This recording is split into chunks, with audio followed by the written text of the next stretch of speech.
If you're going to mediation soon or you have clients who are, consider pre-mediation coaching with us at High Conflict Institute. This is a brand new service we're providing, and here's why. Most people are unsure what will happen in mediation and how to prepare for it, especially in a high conflict mediation. Studies show that regardless of the skill level of your mediator, learning a few key conflict resolution skills can increase your success of settling your matter out of court.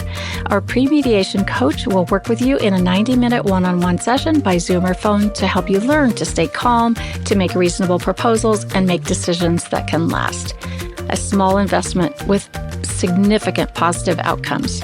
Schedule your pre-mediation coaching session on our website at the link below in the show notes, or call us at 619-800-2070. If you're a lawyer, mediator, or other professional and want more info, just ask us at highconflictinstitute.com on our contact page, or feel free to provide the coaching link directly to your clients today.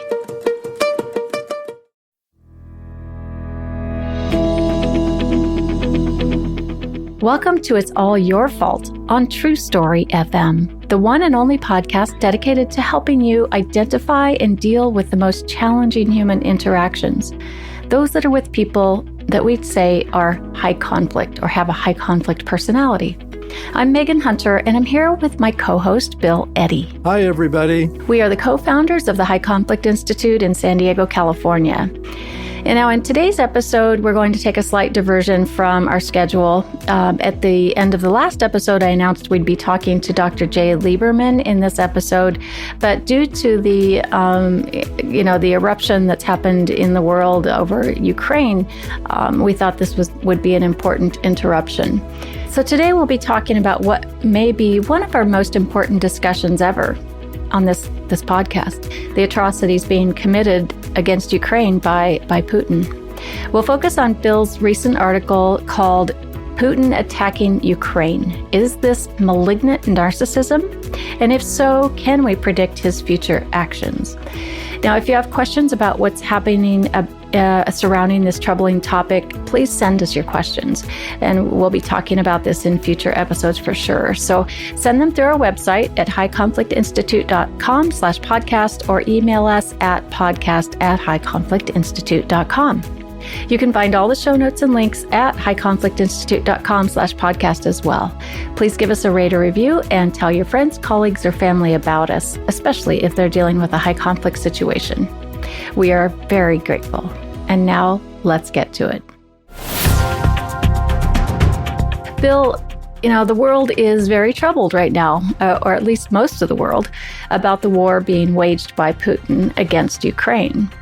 In this first 8 days of aggressive action, we've heard the media suggesting that Putin's behaviors have changed recently and asking whether, he's suddenly become mentally ill or maybe perhaps his mental status has worsened of recent.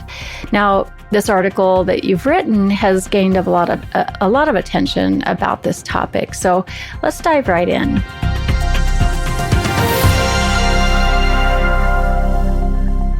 Let's talk about that article and malignant narcissism.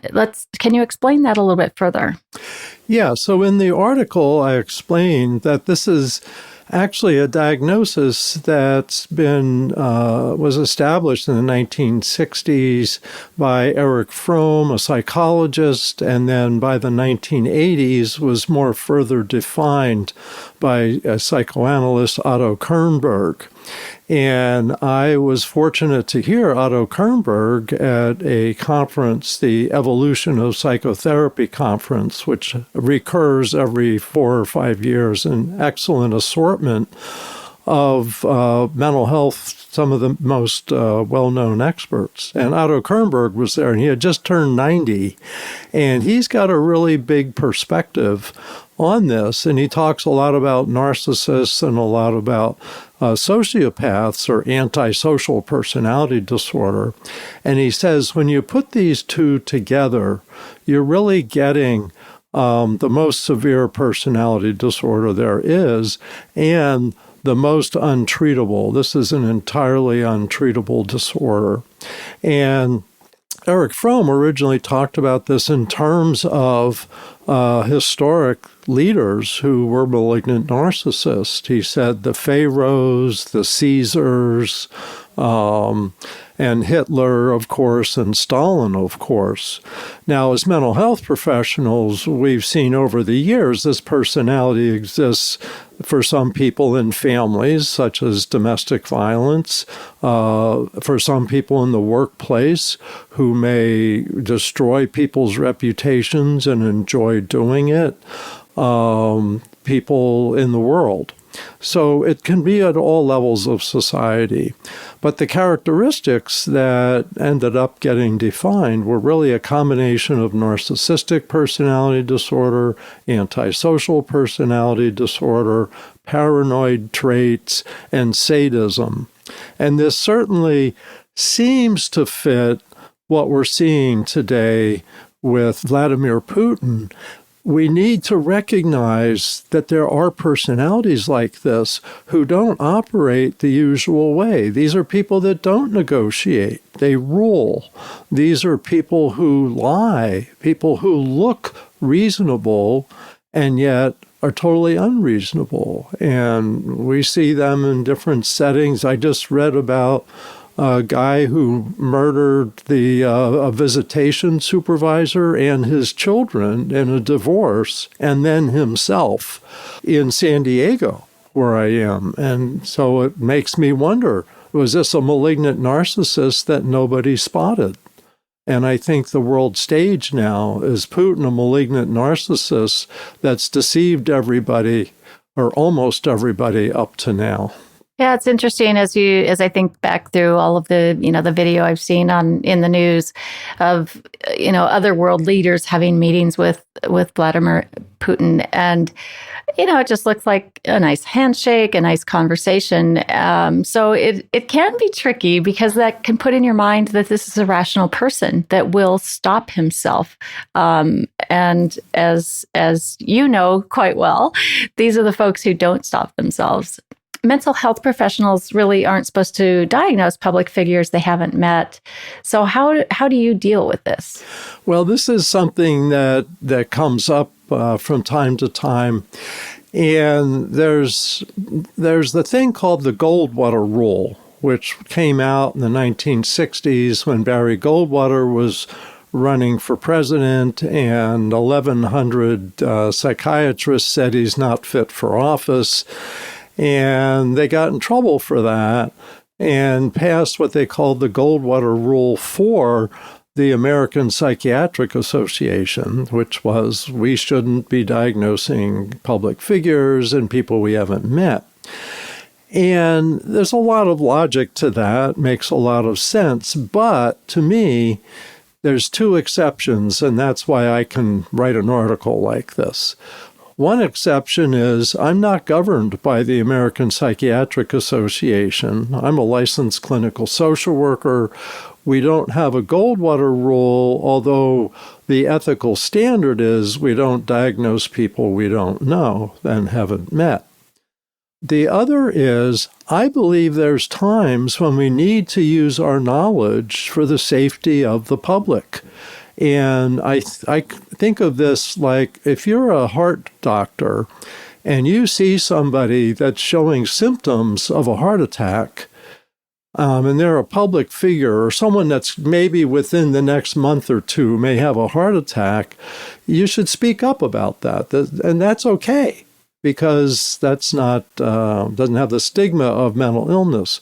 But what I believe is we need to operate on the possibility that Putin has this disorder. And I say the possibility, so I'm not diagnosing him, but I'm saying let's operate as if he has some of the key characteristics.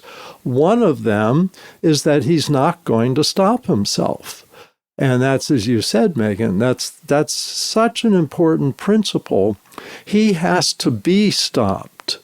In other words, you're not going to persuade him to stop.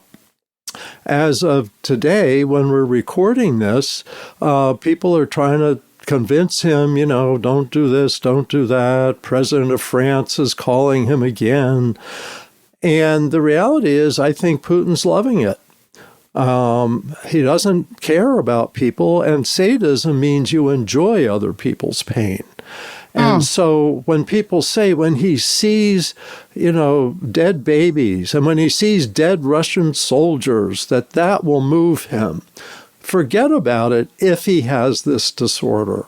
And that's the key. We need to operate as if he has this disorder, because what happens is people underestimate malignant narcissists rather than overestimating. And so we need to be more careful. Yeah, and I've kind of thought about this with, so many in the news talking about his, does he have a mental illness that's just suddenly appeared, or, has it suddenly taken a turn for the worse? Knowing what we do about people with these personality types. And, I think you've really hit on something here with this combination that creates this malignant narcissist. He's a smart guy. And combined with his need to have domination and destroy others, and enjoying their pain, I have to think he's been planning this for a long time. He's a chess player. So I'm interested in your take on that. Has he waited until this moment? Has he been? Is he super reactive and it just, we're going to go into Ukraine and conquer, or has this been building for a while in your estimation? I think this has been building, and maybe one of the key things to think about with malignant narcissists is Erich Fromm called it malignant because it grows like a cancer. Most personalities, including personality disorders, are stable over a lifetime. They might get a little worse or a little better, but basically that's what you see. But this is different. This grows. And so the person grows in being grandiose. The person grows in being paranoid. And so what I think, and I read a recent article by someone who studied him much more closely, and what she said, this is Fiona Hill, who was in the government and I believe wrote a biography of him or a study of him. And what she said is he's been stewing ever since 2014, when the Western countries said, we're open to having Ukraine and Georgia join NATO, that the door is open if they qualify or when they qualify, we'll welcome them into NATO. And that for Putin, that was the ultimate threat, because that meant instead of Ukraine being part of the Russian Federation, it was going to become part of the Western countries lined up against him. So that his fears of that, which I think are paranoid fears, because I don't think NATO wants to start a war. Nobody in NATO has a malignant personality, to my knowledge, that I've heard of. But he's been stewing since then. She also said that he's been isolated himself greatly with the pandemic. So he won't let anybody even sneeze anywhere near him. So he's... Yeah, I saw a picture of him at a table that was about, I don't know, it looked like a football. Yeah, like 20 feet long or something. Yeah, and there's two people, two of his comrades, I guess, clear at the other end. I don't know how they could even hear each other. Yeah. But the idea, he's so isolated, she said he's been spending some of this isolated time in the archives and looking at maps of old Russia. And what she says is his grandiose goals aren't to put together just the Soviet Union with countries that are on the edge, but to put together the old imperial Russia. And that's even bigger than the Soviet Union. And in his recent speeches, he's criticized Lenin, who was the communist leader with the revolution, almost 100 years ago, saying that they gave up parts of the Soviet, that they gave ground that they shouldn't have. And so he may be more grandiose than Lenin was. Certainly, there's many similarities with Hitler in terms of lying about wanting to expand. And here's an important point I was thinking about. I read recently, the thing with Hitler is he told people, oh, I would never go into another country. I'm just building up our military for defensive purposes. And at one point, he even signed that he would only go into one country or something. And that's when England, Chamberlain, the ambassador, said, okay, good, he's agreed. He's just going to stop at invading one country. Well, apparently he even signed something like that, and of course totally ignored it. So I don't think Putin, anything he signs, is worth the paper it's written on. When you see this pattern, you have to think the extreme. So what Fiona Hill was saying is, I think he has much grander fantasies of growth, and he's also turning 70 in October. And that this may be, I don't know, it's not a midlife crisis, but his time is running out. And I think that's a lot of why we're seeing this. But lastly, I want to say it's because the restraints of the world order are really loosened right now. The U.S. is fighting with itself. We just got out of Afghanistan with images that look terrible. I wouldn't be surprised if that was a big reason that he's going in there now. So I think when you don't have enough structure in the world, you get more high conflict people with more high conflict behavior. Yeah, at the peril of so many. And, he's the bully of bullies. He's the king of bullies, right? Bent on destruction and getting what he wants. And like you said, being age 70, it's probably he had to delay his midlife crisis until he could, till the timing was right and the world was situated just so. I want to also mention that he is gaslighting a bit, right? Oh, absolutely. And I wish that world leaders and those that really can make an impact would listen, would understand this about him, what you're talking about with malignant narcissism, so that they don't get this backwards. He's projecting, he's gaslighting, and they're really expecting him to behave in ways that are more challenging and difficult than other world leaders. But I don't think they have a true picture of malignant narcissism, of what you're talking about, of the possibilities here, of what can happen. Yeah, I think so. And just backing up, about 10 days ago, when he was massing 190,000 troops on the border with Ukraine from the north, the east, and the south. And people were saying, oh, he's trying to be intimidating, so we'll agree that Ukraine will never join NATO. Well, that's never going to happen. And he's just this and he's just that. And the gaslighting is when someone tries to tell you that their view of the world is right and what you see and what you hear isn't accurate. And so he's telling people, we're just having military exercises, and we're starting to withdraw our troops now. And you could see that wasn't at all the case. And yet people were trying to believe. We so much want to believe that that problems are going to go away. And I think that's what we see in the workplace, and that's what we see in the family with domestic violence, alienation, these problems that are coercive control by somebody, and you just don't want to believe it because they're telling you there's no problem. And I think our brains just like to hear there's no problem. It's like, what a relief. And then the invasion began. So hopefully now we're over that stage of denial, that hope that the person will change.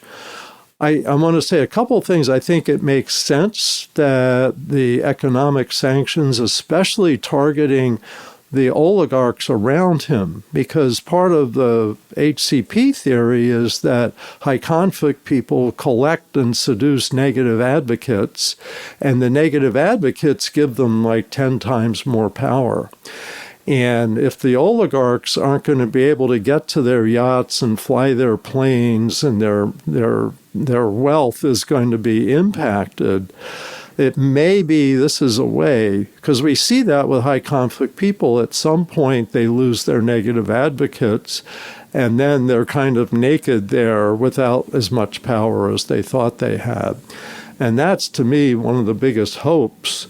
But I'm not optimistic about anything. I think we need to be prepared to take strong action, as strong as is available. And that leads us to the scary word, the nuclear option, right? I mean, the world is walking on eggshells because he has his finger on the button. So what do you do with the king of bullies with his finger on the button?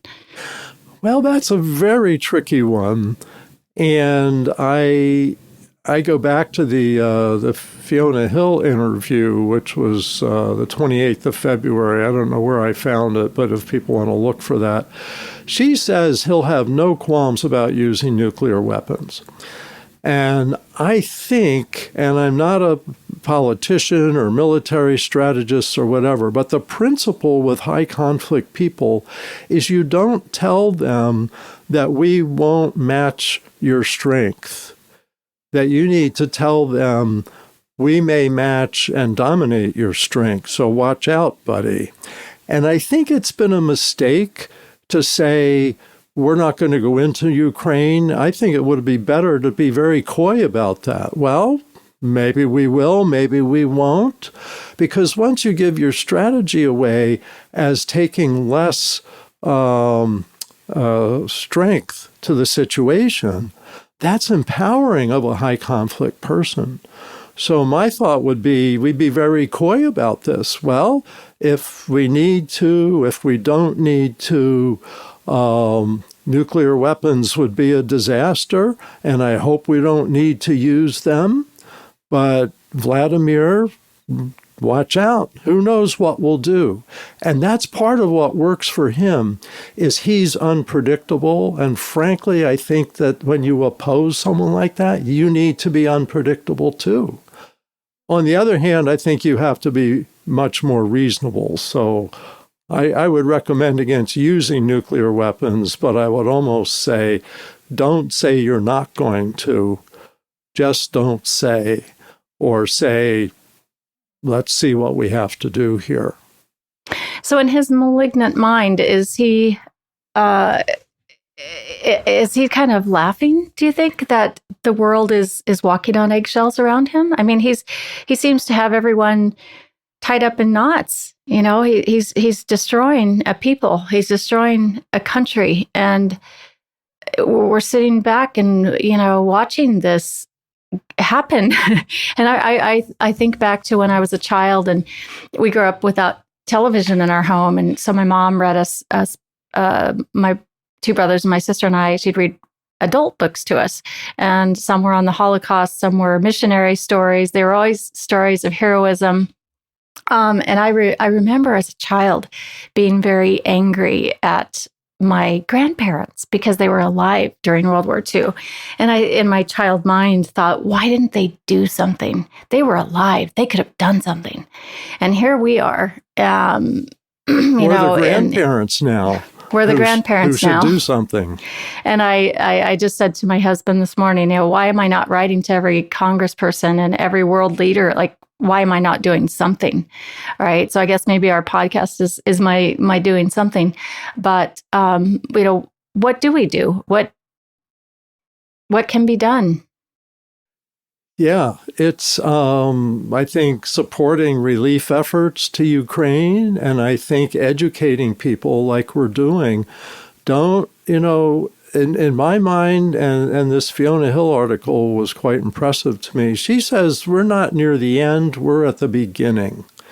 And she also said that, World War III isn't coming, we're actually in World War III right now.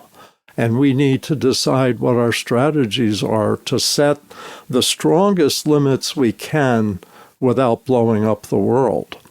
And I think that we need to understand that.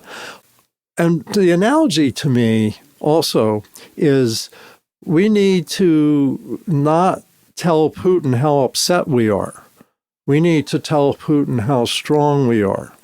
And that's what I teach people in court cases, is when you're dealing with a high conflict personality, you need to not look like you're distraught and emotional, because that feeds them. I think right now we're feeding Putin with our distress, our news stories, and that we should be talking about we are organizing the world and we're going to keep cutting off more and more every day until this stops. And, we will or we won't go deeper into helping Ukraine.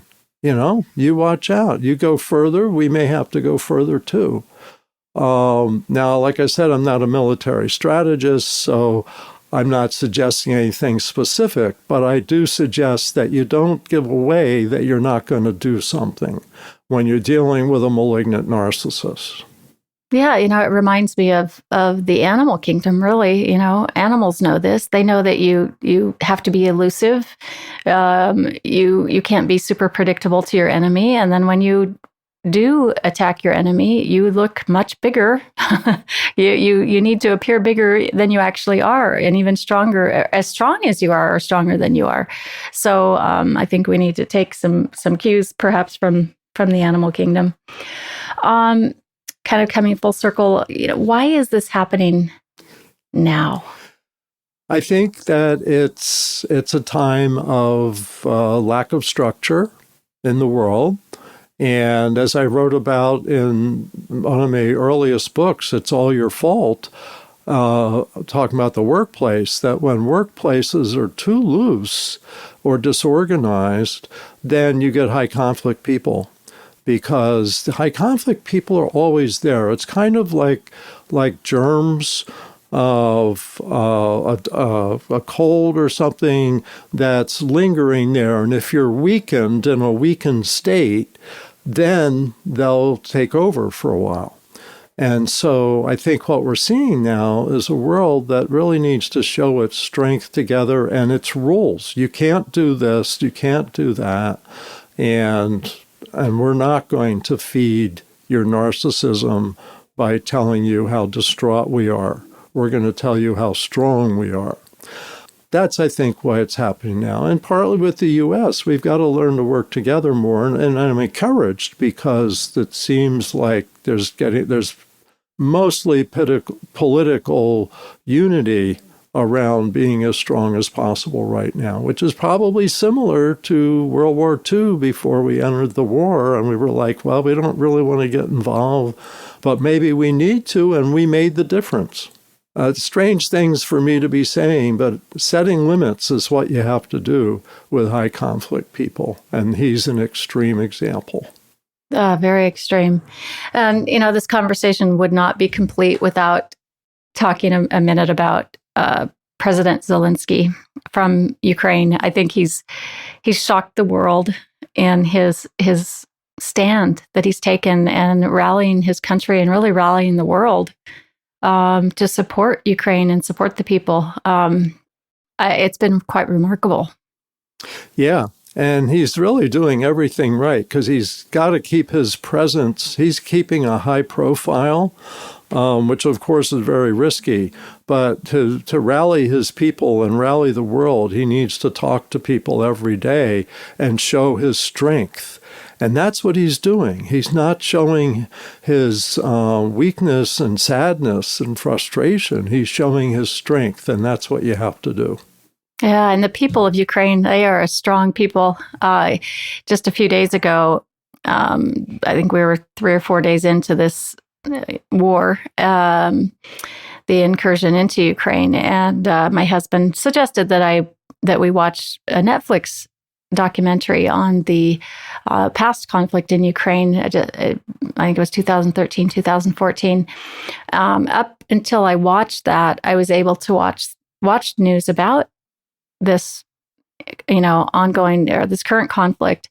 But after watching that documentary, where we saw the Ukrainian people have such strength and such commitment, they were willing to sacrifice, and they were willing to stand up and protect their country and fight. And, in this day and age, I don't know that every country in the world would do that. So it's quite encouraging. But what it's done to me is, I've connected with the people there now, and it's very hard for me to watch the news and what's happening. And I'm frustrated that I can't do more, essentially. So I guess we'll keep doing what we can, and our, our hearts and prayers go to the people of Ukraine and to the people of Russia who do not support this. Absolutely true.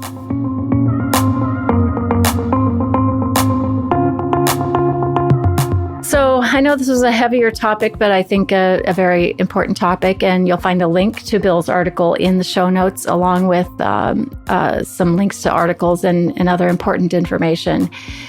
And like I said earlier, we will be talking about this in future episodes, and you should feel free to contact us with your questions about Putin or Ukraine or this conflict or malignant narcissism. And you can do that by sending your questions to podcast@highconflictinstitute.com or submit them to highconflictinstitute.com/podcast.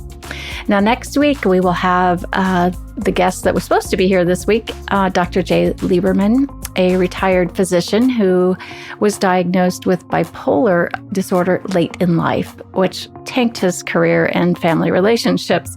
So he has a very interesting story, and I think you'll really enjoy it and won't want to miss it. Please tell your friends about it, and tell them about our podcast. The more that know, the better we all learn to get along with each other. So until then, have a great week and keep learning about high conflict behavior so you can manage it in your life, and just keep striving toward the missing piece. It's All Your Fault is a production of True Story FM. Engineering by Andy Nelson. Music by Wolf Samuels, John Coggins, and Ziv Moran. Find the show notes, and transcripts at truestory.fm or highconflictinstitute.com/podcast. If your podcast app allows ratings and reviews, please consider doing that for our show.